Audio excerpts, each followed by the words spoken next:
Bon, allez, on va commencer parce qu'en fait, on est totalement irrésistible. Et donc, ça ne peut faire venir qu'un peu plus de monde. Tu es d'accord, Sylvain? Hein? Bon.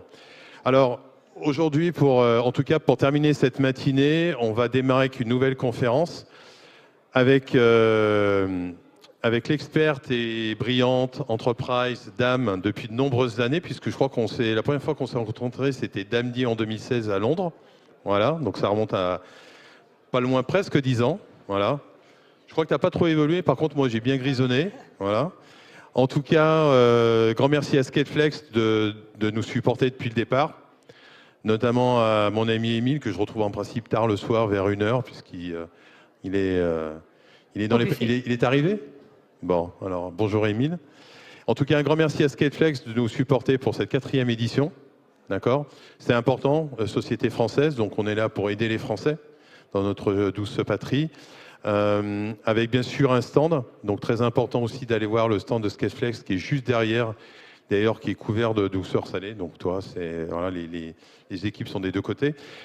L'année dernière, on a eu un très bon, on avait organisé une belle conférence avec Cycle, notamment l'intégration alors tu vas nous parler de la nouvelle nomination qu'on va donner, puisqu'à l'époque c'était FileRobot. Mais maintenant, on va parler de Skateflex Dame. En tout cas, une belle intégration qui avait été faite chez les Cycle Look, avec notamment Akeneo.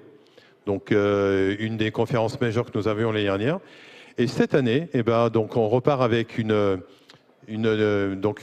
nouveau cas d'usage. Et écoute, je te laisse déjà te présenter, Camille, et puis nous faire un petit peu l'introduction. Et puis, je serai là un peu en modération, comme on dit, pour stamper un petit peu le cas d'usage. Merci. Donc, en effet, moi, Camille, donc, comme tu le dis, ça fait presque 10 ans maintenant que je suis sur le marché du DAM. Alors, j'ai peut-être pas évolué, en tout cas, peut-être pas physiquement, mais en tout cas, j'ai quand même eu un beau parcours à travers plusieurs entreprises. Et aujourd'hui, je suis donc ici en tant que VP Sales IMEA chez Scaleflex. Donc, Scaleflex, bien évidemment, si on est là, c'est qu'on est éditeur de logiciels DAM, mais pas seulement. On a en fait toute une suite qui s'appelle la Visual Experience Platform, qui est composée de 4 produits et qui va permettre à nos clients d'aller répondre à des challenges qu'ils peuvent rencontrer au cours du processus de valorisation de leurs médias. L'idée ici, c'est de parler avec vous de notre client, le collectionniste. Alors, on a la chef de projet DAM, Constantina, qui est basée en Grèce, mais qui nous a fait quelques vidéos pour aussi avoir son point de vue, le point de vue du client, parce que le point de vue de l'éditeur, c'est sympa, le point de vue de l'expert DAM, c'est sympa aussi, mais ce qui est encore plus sympa, c'est d'avoir un vrai retour et un vrai témoignage client. Donc, on va voir tout de suite si le son fonctionne et si Constantina se présente. Roulement de tambour.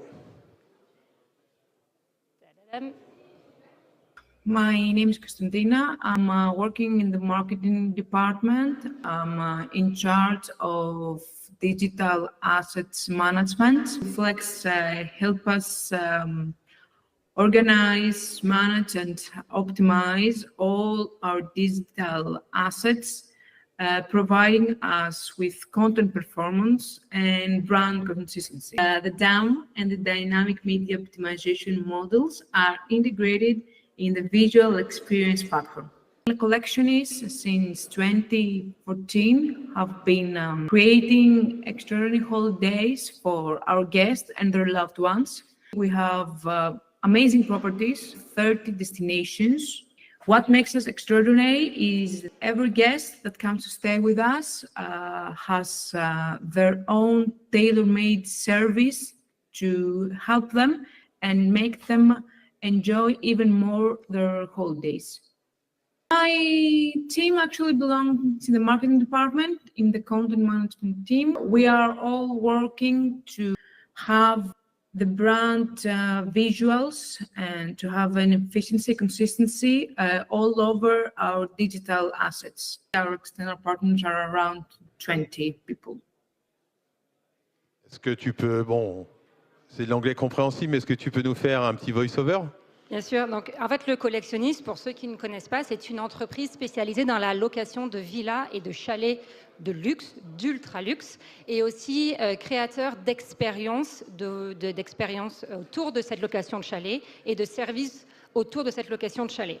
Donc, pour le collectionniste, il y a un véritable enjeu, une véritable valeur autour des assets, que ce soit des images, que ce soit des vidéos, parce qu'il faut qu'au travers de leurs assets, vous ayez envie d'acheter, de louer une villa de qualité, d'ultra luxe. Et donc, il y a une vraie création d'émotions, création de sensations, de projections au travers des images du collectionniste. L'idée, si on regarde très rapidement là, le déroulé qu'on va avoir ensemble, c'est de comprendre dans un premier temps ce contexte. Vraiment, pourquoi le collectionniste avait besoin d'une solution de digital asset management, quels étaient les enjeux auxquels il devait répondre avec cette solution-là. On va aussi regarder après quelle a été la solution, le choix de la solution. Décidément, voilà, le choix qui a été fait. Flèche droite, ça marche bien. Flèche droite, ça marche toujours mieux que le clic. Le choix, et donc pourquoi est-ce qu'à la fin ils ont retenu la solution Scaleflex, puisque nous ne sommes pas les seuls éditeurs de dames, surprise, surprise. I'm surprised. Voilà. Et donc, à la fin, il y a un choix qui a été fait. Et donc, Constantina nous expliquera pourquoi est-ce que Scaleflex a été retenu. On va aussi aborder la question du déploiement. Tu le sais, le déploiement, c'est une phase cruciale dans la mise en place d'un projet. Dans la mise en place d'un projet d'âme encore plus, il y a des enjeux de migration, des enjeux d'accompagnement des équipes, des enjeux d'onboarding des équipes aussi qu'il faut adresser et qui sont un challenge pour les clients, mais qui peuvent aussi l'être parfois sur les éditeurs. Donc, on parlera de ce déploiement-là. Et à la fin, forcément, on discutera un petit peu du ROI parce que c'est quelque chose qu'il faut pouvoir mesurer et du point de vue du client et du point de vue de l'éditeur, quel est l'avantage et quel est l'impact de cette solution-là. Joli programme. Voilà, donc là on a un visuel des types de vidéos et de médias qui peuvent être faits par le collectionniste. Vous voyez, encore une fois, on y retrouve l'image de cette... ça veut bien se lancer. En tout cas, vous avez compris l'idée des émotions qui sont véhiculées par les images du collectionniste. Pour info, le collectionniste, c'est près de 2700 chalets ou villas. C'est une trentaine de destinations, donc dans 10 pays. Et c'est, il faut le savoir, pour une villa qu'on va retrouver sur le site du collectionniste, il y a 30 images derrière qui mettent en valeur ce bien, et 30 images et ou vidéos et ou plans et ou documents, bref, on ne fait pas que de l'image, qui vont valoriser ce bien. Donc ces images-là doivent être contribuées par différentes personnes. Parce que c'est un petit peu la question que j'allais poser finalement. Quels sont les types de médias? Un petit peu, parce que alors, je crois que ce qui est important de savoir, c'est qu'aujourd'hui, évidemment, il y a beaucoup de compétition, mais vous êtes une solution bien installée, puisqu'on avait notamment fêté les TenCore là, au mois de juin. Donc, en tout cas, ça a sa valeur en tant que telle. Que la solution, elle est plus que mature, puisqu'on est à quasiment 4-5 ans maintenant de développement. Et donc, du coup, finalement, quel type de granularité d'assets? Puisqu'on sait tous que maintenant, les assets sont très lourds, c'est de la vidéo, c'est de la 4K. Est-ce que tu peux nous en dire plus? Alors, dans le cas du collectionniste, on a donc beaucoup d'images et des images qui sont des images très haut def, puisque quand le collectionniste organise un shooting, par exemple pour ouvrir une nouvelle destination, c'est un projet dans le projet, c'est-à-dire qu'ils vont déplacer sur place dans la destination des photographes, des vidéastes, pour vraiment, encore une fois, réussir à retranscrire les émotions qu'ils vont promettre à leurs clients au travers de ces images. Donc on a beaucoup d'images, on a beaucoup de vidéos.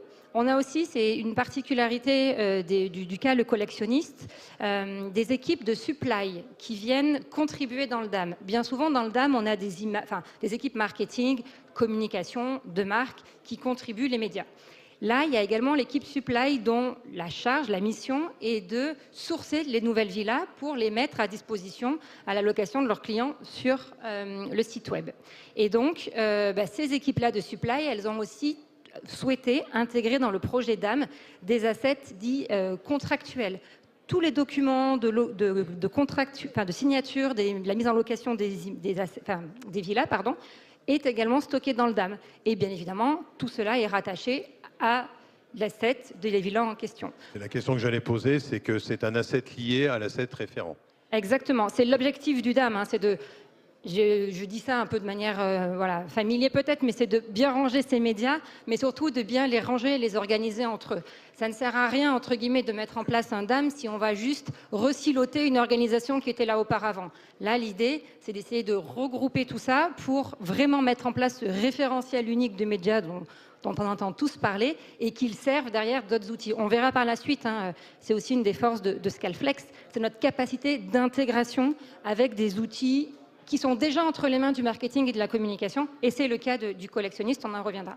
Je vais peut-être passer la vidéo suivante parce que c'est Constantina qui explique justement quelles sont les parties prenantes qui contribuent les assets et donc du coup dans quelle volumétrie ces assets sont contribués. Écoutons-la. We in general have a huge amount of visual assets. We do almost 40 shootings as a marketing department per year, and from these shootings we will take almost 40 images, but they're actually like 60 to 70 for all our properties. And during them we also do 2 bigger shootings based on destinations that we would like to do. So that will be around 1,000 to 2,000 images. So practically only from the marketing department, we have around 7,000 images to handle. And that's all for us. But we also have the shootings that we do for our supply teams. They manage the properties. So we even have their assets as well. So all of these visual assets with the help that we do with Scaleflex help us to have a brand consistency and to know and manage everything in the system. Donc voilà, là, Constantina, elle nous explique bien qu'en fait, il y a les équipes marketing qui vont faire des shootings pour les villas.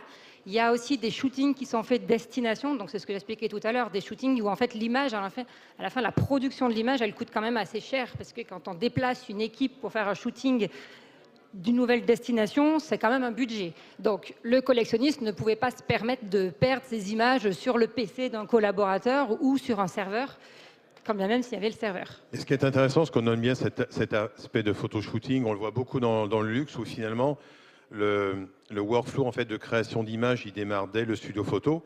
Alors, on a des softs comme Capture One, etc., Photostation, comme on a vu. Quel est finalement, où commence la partie Scaleflex dans cette création? Est-ce que c'est fait sur un desktop uploadé, on trie, etc. Est-ce que tu peux nous en dire plus? Alors en fait, c'est fait même bien en amont, parce que là, typiquement, le collectionniste est en train de travailler sur son opération commerciale de l'été 2025. Donc la première chose qu'ils font, c'est aller sur le DAM pour voir quels sont les assets qui existent. Comment ces assets ont déjà pu être utilisés par des opérations passées. Est-ce qu'il faut du coup commencer par se dire, est-ce qu'on a besoin de re-shooter ou pas? Donc déjà, le DAM, il est même en amont du shooting, puisqu'il est dès lors de la réflexion de se dire, est-ce que j'ai besoin ou pas d'organiser un shooting aux Caraïbes ou pas. Bon. J'allais un petit peu le dire.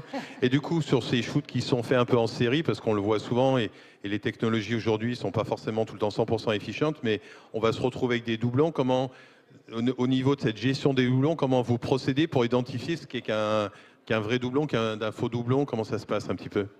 Alors en fait, en effet, donc les shootings ont lieu, on récupère une certaine quantité d'images. Il y a déjà un premier tri qui est fait par workflow sur la plateforme, donc les équipes marketing vont valider ou non les images soumises par les prestataires externes, photographes, vidéastes, freelance, etc. Et puis après, nous, on a aussi un mécanique qui va permettre de détecter s'il y a un doublon exact ou proche. Parce que parfois, pour faire ça, nous, on s'appuie sur l'intelligence artificielle. On va tous beaucoup en parler pendant les 2 jours, on a peut-être tous beaucoup parlé. Il y a parfois quelques limitations qu'on peut retrouver dans l'intelligence artificielle. Donc nous, on va détecter s'il y a un doublon exact ou un doublon très proche. Donc doublon visuel ou doublon, oui. ou doublon basé aujourd'hui, parce que chaque fichier en fait, a un hash en fait, qui permet de l'identifier techniquement. C'est les deux qui sont pris en compte? C'est ça, exactement. Et donc du coup, après, on retrouve les assets qui sont donc aux dispositions du DAM et qui après sont utilisés par les équipes marketing pour mettre en avant les contenus sur les sites web lors des opérations commerciales qui arrivent. Il faut aussi préciser qu'il y a une contrainte qui était très forte au niveau du collectionniste sur justement les aspects légaux et copyright, puisqu'ils ne peuvent pas se permettre de mettre en ligne l'image d'un chalet qui n'est plus disponible à la location. Il faut savoir que le panier moyen d'une location sur le collectionniste, c'est entre 25 000 et 30 000 euros. Donc, ils n'ont pas le droit à l'erreur. C'est la question que j'avais oublié de te poser au départ. D'accord. Ils n'ont pas le droit à l'erreur. Ils disent affordable. Voilà.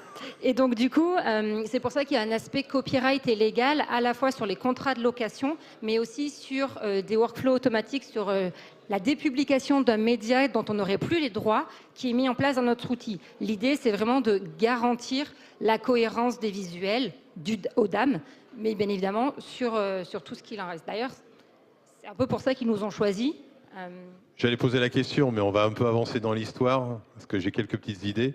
Non, en fait, ce qui est très intéressant aussi, je pense que c'est important, à un moment donné, beaucoup d'utilisateurs se perdent pour retrouver leur contenu. Donc certes, si on ne les indexe pas, malgré l'IA, ça peut être compliqué. Mais en fait, aujourd'hui, ce qu'est FlexDAM propose en fait une double interface, aussi bien avec des dossiers qu'avec des recherches de métadonnées et de filtres. Donc au final, même si on n'a pas indexé, il suffit d'aller mettre dans le beau dossier, comme on se fait sur son PC, et on retrouve ses contenus. Je ne me trompe pas? C'est ça, et j'en reparlerai un petit peu plus tard, mais il y a même des fonctionnalités d'IA qu'on utilise, nous, pour la recherche aussi. C'est-à-dire que l'IA, dans le contexte du collectionniste, c'est utilisé, bien évidemment, pour l'auto-enrichissement. Donc, on va être en capacité de détecter s'il y a des personnes, des groupes de personnes, des contextes attachés à l'asset. Mais on va aussi pouvoir utiliser l'intelligence artificielle pour faire la recherche. Tout à l'heure, je parlais de... Un shooting commence par se préparer grâce au DAM. Est-ce que j'ai déjà mes assets dans le DAM? Pour ça, aujourd'hui, vous pouvez utiliser une fonction de recherche un peu comme à la Google, où vous rentrez chalet avec piscine en bord de plage, et en fait, notre outil pourra vous dire si oui ou non, il y a ce type d'asset dans votre DAM. Et ça, c'est basé sur de l'intelligence artificielle. Et question photo et vidéo? Photo et vidéo. C'est important parce que tout le monde ne le fait pas. Et donc, juste pour revenir un petit peu, parce voilà. que Cloud Image, voilà, c'est un nom de produit, un nom de notre solution, de Scaleflex. Donc en fait, aujourd'hui, ce qu'on voit le plus souvent dans la mise en place d'un projet DAM, c'est, pardonnez-moi l'expression encore une fois, mais d'abord je range mes assets, je range un petit peu ma chambre, et après je permets aux gens de venir récupérer mes médias pour les utiliser. Le collectionniste, ils ont fait le cheminement inverse. On a, je vous le disais en introduction, chez Scaleflex, une Visual Experience Platform, donc une plateforme qui est composée de différents modules, dont un des modules permet d'adresser les enjeux d'optimisation de la performance des sites web. On remet dans le contexte que le collectionniste, c'est un asset lourd, parce que sorti d'appareils de photographes, donc très lourd. Une trentaine d'images par bien. Si vous imaginez bien que si on met 30 images lourdes par bien pour 2700 villas sur le site, qu'est-ce qui se passe quand on se connecte sur le site du collectionniste? Ça ne s'affiche pas, c'est lent, ça mouline, et donc nous, on quitte le site. Nous ou ceux qui vont acheter les biens, louer les biens de collectionniste. En fait, c'est le premier enjeu auquel on a répondu pour eux, c'est la mise en place de notre solution de Dynamic Media Optimisation qui permet à partir d'un fichier source d'aller créer une version beaucoup plus allégée, beaucoup plus responsive, mais surtout pas dégradée du média, pour permettre d'adresser des enjeux de performance des sites web et donc du coup à la fin d'actes d'achat. Et c'est de ce produit-là, Cloud Image, que nous sommes remontés à la brique DAM. Donc le cheminement du collectionniste, c'est un petit peu inverse par rapport à ce qu'on peut voir sur d'autres projets où d'abord on met son DAM et après on le connecte. Ce qui est une bonne chose, parce que c'est-à-dire que vous êtes installé sur le marché du DAM. Et effectivement, de toute façon, vous aviez déjà cette compétence technique de gestion du cloud storage en tant que tel. Donc, on va dire après, évidemment, c'est toute une question, comme tu l'as dit, de visual experience. Je pense que le nom en tant que tel, il veut dire beaucoup de choses. Mais c'est très important, cette partie-là de Cloud Image, parce que, alors, moi, je la connais aussi un peu sur un certain nombre de clients où on fait ce qu'on appelle du multi-CDN. Il faut savoir que si vous êtes chez Akamai, par exemple, Akamai est un très bon serveur, mais il peut être déficient dans certains pays. Et aujourd'hui, en fait, l'avantage de Cloud Image, c'est vous offrir, un peu comme un multi-opérateur, vous offrir finalement la meilleure distribution au regard du pays. Et comme le précisait très bien Camille, un client qui va attendre 3 secondes de plus, il peut très bien quitter le site Internet et ne pas avoir cette action d'achat. Actually, quite nice story. We discovered Scaleflex through our previous CMO. She had worked with you in the past, and she suggested to dive into it and search. And when we actually had our first meetings, we discovered that our tech team was already using the Cloud Image part, and they're quite satisfied with us. It made easier the decision for us to collaborate with Scaleflex because we practically were already partners.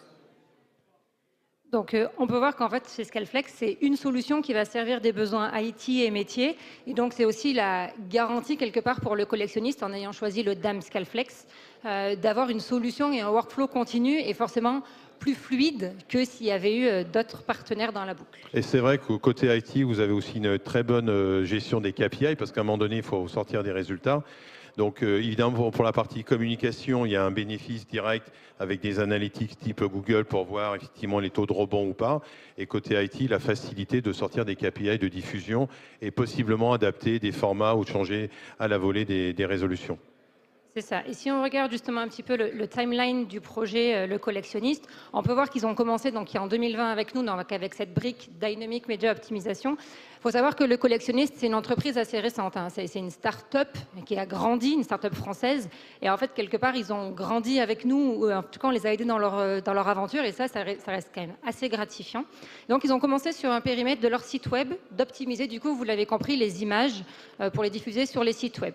Ils ont étendu cette optimisation à ce qu'ils appellent le magazine. Le magazine, c'est un support en ligne, un support des opérations commerciales pour soutenir les ventes et les activités. Et puis après, ils ont eu le besoin d'âme qui est arrivé, puisque voilà, une fois qu'ils avaient bien optimisé la dernière maille entre leur site et leurs utilisateurs, il fallait optimiser un petit peu la manière dont les équipes travaillaient ensemble. Donc il y a eu le besoin d'âme qui est arrivé, auquel du coup on a répondu avec notre solution, Scaleflex DAM, et aussi avec notre brique Visual AI. Ça, c'est intéressant parce que on a parlé beaucoup ces dernières années de l'IA générative, de tout ce qu'on pouvait faire de manière plus ou moins fantasmée. Là, on est parti, nous, sur un cas très concret qui est le cas de notre client qui avait un besoin de se dire, en fait, j'ai besoin que mon algorithme détecte automatiquement les pièces qui sont prises en photo pour être sûr que dans mes annonces, j'ai bien l'entièreté des pièces et j'ai pas 4 fois la même chambre si ma villa fait 6 chambres. Parce qu'on est sur ce type de villa-là. Hein. Donc, du coup, on a travaillé en fait main dans la main avec eux. 25 000, oui, normal. Minimum 6 chambres. Et donc, du coup, on a travaillé main dans la main avec eux pour pouvoir leur sortir, en fait, travailler un algorithme, parce que chez Scaleflex, on a aussi une équipe dédiée justement à la data et à l'IA. Et donc, on a vraiment travaillé cet algorithme avec eux pour leur faciliter dans la recherche et pour leur faciliter aussi dans la création des médias. Le Go Live a eu lieu là quelques mois plus tard, donc tout à l'heure, quand je parlais de déploiement, et Constantine le dira, hein, c'est pas toujours compliqué un déploiement. Il y a forcément une phase où il faut trouver la solution qui nous convient, la mettre en adéquation avec l'organisation de notre client, parce que tu le disais, on a plusieurs clients, ils ne sont pas tous dans la location de villas et de chalets de luxe. Donc il faut travailler avec les équipes. On a fait des ateliers, on a fait des workshops pour définir la configuration des métadonnées, les droits des utilisateurs, les workflows. Et puis après, du coup, il y a eu un Go Live. Et l'objectif, donc là, le Go Live, enfin, en tout cas, l'ensemble des utilisateurs contributeurs du marketing et du supply ont été onboardés dans le projet. Et maintenant, les objectifs pour le collectionniste, c'est d'onboarder plutôt des utilisateurs qui ne vont pas contribuer les assets, mais qui en ont besoin. Vous imaginez bien que quand on est commercial chez le collectionniste et qu'on vend un service à 25 ou 30 000 euros la semaine, l'expérience de personnalisation, elle commence dès la conception du devis. Donc en fait, il faut que les équipes commerciales, elles puissent récupérer les visuels de la villa, de la destination, au travers du DAM. Et donc c'est ça les enjeux qui attendent le collectionniste pour les prochains mois. Avant que tu prennes la parole, est-ce qu'on peut juste écouter Constantina qui parle du déploiement? Parce que je sais que ça va faire plaisir à Jean-François.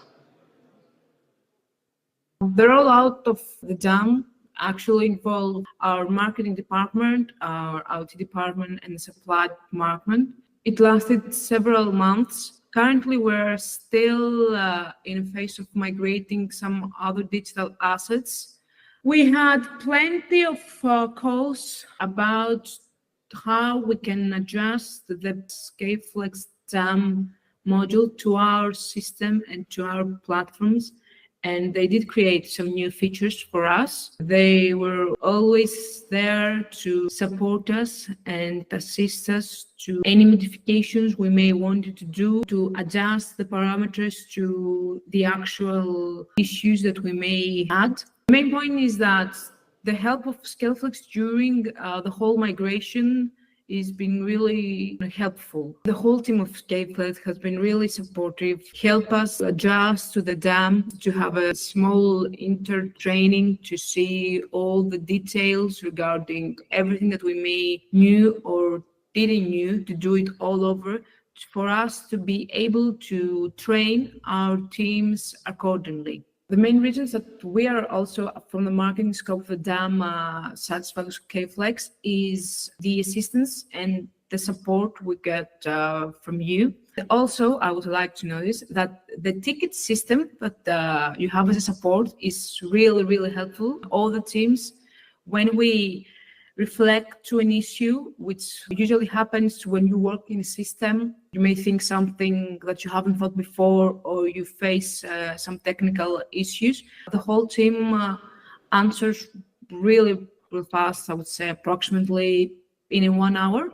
The help that we received regarding the migration and the implementation of the assets actually made the transition from the platform that we used to the DAM really easy and user-friendly for us and for our teams when they start using it. The adoption of our team was actually fast, easy at some parts. We believe that through the right training and methods, that will be the same one for the rest of our teams.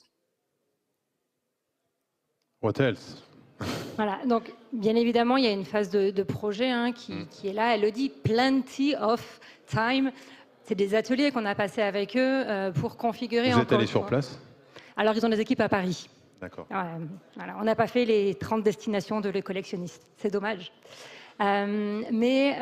Du coup, en fait, il y a vraiment eu cet accompagnement de design. Et la particularité de Scaleflex, c'est que chez nous, l'équipe qui est là en tant que solution engineer, donc la personne qui suit la phase un petit peu d'avant-vente et de réponse aux besoins, est aussi partie prenante de l'implémentation du projet. Je vous rappelle, je suis commerciale, donc je ne devrais peut-être pas trop le dire, mais il n'y a pas de fausse promesse chez Scaleflex. Autrement dit, parce qu'il y a une garantie de continuité entre ce que vous racontez et les besoins que vous avez à notre solution engineer, et c'est lui qui fait l'architecture de fin si vous travaillez avec nous. Donc en fait, il y a vraiment une continuité dans le service qui est aussi gage de satisfaction et qui permet aussi d'avoir ce genre de retour. On est plutôt content quand Constantina nous a fait cette vidéo, parce que c'est vrai que les clients sont assez satisfaits. Alors on le confirme aussi, puisqu'on a eu quelques projets de déploiement, effectivement, et je pense qu'effectivement, vous avez toujours été ultra réactifs. Je crois que c'est aussi très important. Et ce qui construit un petit peu aujourd'hui la galaxie Scaleflex entre DAM et Cloud Image, c'est ces connecteurs. Je sais qu'il y a 15 jours, vous avez fait un beau webinaire avec Jaya, qui est un CMS aussi headless. Vous avez de nombreux connecteurs aussi avec les PIM, comme Akeneo, c'est ce qu'on avait vu l'année dernière, autour des réseaux sociaux, etc. Donc je crois que c'est très important, évidemment, chaque connecteur est quelquefois un peu à personnaliser. Mais en tout cas, c'est une galaxie autour d'une architecture headless, puisque je crois que tu n'en as pas parlé, mais vous faites partie de la Mac Alliance. Donc sur cette architecture headless composable, aujourd'hui, la technologie Scaleflex, en tout cas, s'intègre parfaitement aux données des clients. Je le dis vachement bien. Et sans avoir vraiment préparé, tu as fait une super transition avec la slide d'après, puisque regarde, on voit dans quel écosystème s'intègre du coup le DAM de Scaleflex chez le collectionniste. Donc, comme je le disais en introduction, en effet, la capacité de Scaleflex à s'intégrer avec des outils du marché, c'est vraiment une de notre force. On a tout un ensemble de connecteurs et de plugins qui existent déjà nativement, et aussi une librairie d'API très documentée, ce qui nous permet de répondre à la fois des enjeux IT et métiers. Et donc, dans le cadre et un enjeu de durabilité, puisqu'on va en parler aussi demain, puisque je rappellerai l'étude qui a été faite, c'était avec Kantar, avec Michelin, puisque je me rappellerai toujours la présentation de Jean-François Activo Green, où globalement c'est la tombée de la fièvre, où globalement on gagne un facteur 5 dans l'optimisation et la diffusion des contenus. Exactement. Et donc, si on revient sur le collectionniste, parce que je pense que les gens ils ont faim, donc on va finir notre présentation. Ah, ils vont attendre. On a connecté donc Notre-Dame avec des outils qui sont entre les mains du marketing, de la communication, qui sont par exemple la suite HubSpot, sur lequel est fait le magazine dont je parlais précédemment pour mettre en avant des opérations commerciales, Canva, ou même une intégration avec YouSign pour les aspects contractuels, légaux et copyright. Et CIHub dernièrement, d'ailleurs, qui est présent aussi, donc vous allez pouvoir, parce que comme j'aime bien la Creative Suite, voilà. Je ne sais pas ce que je peux te rajouter encore d'autres, mais j'ai quelques idées. Mais bon. En tout cas, c'est tout un écosystème qui est parfaitement aujourd'hui intégré et enterprise. Et qui amène un assez fort ROI. Donc justement, on a une vidéo de Constantina qui parle un petit peu du ROI. Ce n'est pas toujours simple à évaluer le ROI d'une solution. Donc là, voilà, on a son retour d'expérience là-dessus. Huge time-saving impact. When you have all these visual assets and digital assets to manage and optimize, and you have to do it in a certain time for specific brand visuals, it actually saves, like, I would say, actually 15% of our time. It helps us to be more time efficient regarding our daily tasks. That help us a lot to have the consistency between the assets, categorize them, being able to know exactly where something, when you search through all these assets, to know exactly where something is. And we also have the part of our supply teams. They do their own settings for the houses and they have their data as well. But we can have them all stored together and know exactly the place of everything quite easily. Also, I would say the legal part of it, we always want to know where we have the image rights, when an image right expires, which also we can do it through Scaleflex. I think that it will be more helpful to our press officer because we tend to share images with our press agencies and journalists all over the world. It actually helps us to have a better balance and knowledge of our assets and to whom they're being delivered and when. Donc, rapidement, le ROI pour le collectionniste, bien évidemment, c'est 15% de productivité sur le lancement des campagnes. Là, ils sont en train de préparer l'été prochain, etc. Donc, pour les raisons déjà qu'on a évoquées avant, ils délivrent beaucoup plus rapidement ces campagnes-là. Il y a aussi une cohérence des assets. On l'a vu, il y a différentes parties prenantes. Il y a du marketing, il y a du supply, il y a des prestataires externes. Donc, il y a vraiment une cohérence au niveau des assets et puis au niveau aussi de l'enrichissement des métadonnées. C'est un fait. Il y a aussi le fait que le collectionniste soit sur plusieurs pays, donc plusieurs équipes. Donc, il y avait des vrais enjeux de localisation de la métadonnée. Scaleflex, c'est une interface qui est disponible dans plusieurs langues, 7 langues, et aussi des métadonnées qui sont traduites dans ces langues-là. Puisque, voilà, en fait, quand on cherche hiver, mais qu'on est dans un pays où on ne parle pas français, on ne va peut-être pas trouver grand-chose. Donc, il faut vraiment pouvoir traduire la métadonnée pour s'assurer aussi que l'ensemble des utilisateurs retrouvent le contenu. Et c'est l'un des enjeux, d'ailleurs, du DAM de Scaleflex pour le collectionniste. Tout à l'heure, je parlais de l'ouverture de la plateforme DAM à des utilisateurs non contributeurs. Dans ces cas-là, l'indexation et la métadonnée, c'est clé et c'est clairement un des travaux qui a été mené ces derniers mois. Ouais, je pense que même on peut dire depuis 2-3 ans, il y a un gros travail qui a été fait à tous les niveaux, aussi bien entre guillemets thésaurus ou taxonomie avancée que IPTC, etc. Et nous, on a eu l'occasion de faire un certain nombre de tests avec vous. Et puis voilà, donc je pense que ce qui est super important en tout cas, c'est ce qui peut être intéressant pour notre assemblée, c'est que si vous avez des questions, vous avez le droit de nous les poser. Mais dans tous les cas, notamment par rapport à l'interaction avec la cliente, n'hésitez pas à passer par Camille. Il y a toujours des choses, c'est toujours très intéressant de partager ces cas d'usage avec des potentiels clients. Et si vous avez des questions, ne pas hésiter. Il y a une dernière vidéo, promis, elle est rapide. C'est Constantina qui explique quels sont les enjeux qui arrivent pour le collectionniste. We use the visual AI and we use the digital media optimization. Our next step for us is to have a branded dedicated page that everyone from our external partners that we share assets, being able to review from them directly and everything all storage in one place. Also, we are preparing for a rebranding now. So we want everything that us as a market department creates, from the new colors, new logos, everything, to have them stored in order to share with our teams directly and have no practical issues of the assets. I would say for everyone to consider actually the after sales service. For us, it's been really helpful. Well, we did the first migration as well. All the whole team of Scaleflex were super supportive. They've also adjusted some parameters that we needed in the platform to our cases, which was super for us. They actually are interested and cared to their clients.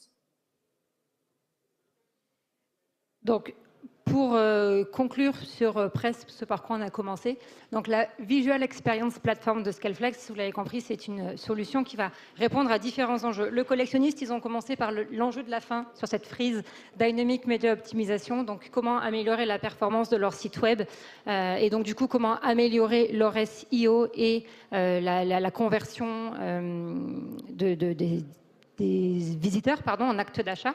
Ils ont remonté cette chaîne de valeur avec le DAM et Visual AI, puisque donc, vous l'avez vu et on sait ce qu'on vient de voir pendant les 30 dernières minutes, ils ont organisé leurs assets dans un répertoire unique et ils ont utilisé l'IA à la fois pour enrichir ces assets et pour les retrouver. Et donc les enjeux qu'ils ont à venir pour l'année prochaine, donc peut-être qu'on en reparlera l'année prochaine, c'est sur un enjeu avec Portals. Portals, c'est la capacité de mettre en avant une certaine typologie de contenu sur des audiences externes. Là, Constantina nous parle clairement du projet de rebranding. On sait qu'un rebranding, ça coûte cher et qu'un des challenges de rebranding, c'est de s'assurer que la nouvelle marque est bien adoptée par l'ensemble des parties prenantes de la marque, justement. Et donc, pour ça, le collectionniste souhaite mettre en place un brand portal sur lequel l'ensemble de leurs nouvelles marques va pouvoir être partagée aux parties prenantes. Elle parle de la presse, elle parle des journalistes, elle parle bien sûr des collaborateurs internes, etc. Donc, voilà un petit peu les enjeux du collectionniste. Voilà un petit peu comment Scaleflex y répond au travers de sa Visual Experience Platform. Alors, je vois que la salle est un peu plus remplie maintenant. Donc, pour ceux qui ont raté le début, vous pouvez nous retrouver sur le stand. Non, on va leur donner rendez-vous sur le stand, puis on va aller manger. On est juste derrière, entre la verrière et le stand café. Ouais, en tout cas, évidemment, vous avez le stand. Vous avez aussi demain un autre cas client avec Costa Coffee. Sur Costa Coffee, ouais, voilà. Très intéressant donc, aussi. Pareil. Et n'hésitez pas, parce que tout ce qu'a annoncé Camille, c'est déjà sorti. Donc, si vous voulez voir de vos propres yeux, ne pas hésiter. Comme tu le précises, on vous retrouve aussi la semaine prochaine sur Tech for Retail. Exactement. Et si vous y êtes, n'hésitez pas à prendre en photo cette slide et à nous contacter. Alors, je vous répondrai personnellement derrière l'adresse Sales pour prendre rendez-vous et faire une démo avec vous sur Tech for Retail ou même aujourd'hui ou demain avec plaisir. Voilà, et puis bien sûr, suivez l'actualité Scaleflex parce que chaque année maintenant, il y a des Scaleflex Days qui se mettent aussi en place. Et puis voilà, et puis c'est une équipe qui grandit. Vous êtes combien maintenant? On est 80. 80. Moi, j'ai connu, non, il y a peut-être plus que 3 et 4, mais il n'y en avait pas autant que ça. Donc, un très grand merci, Camille. C'est bon, on peut aller manger. Aux collectionnistes, et puis bon appétit. Merci.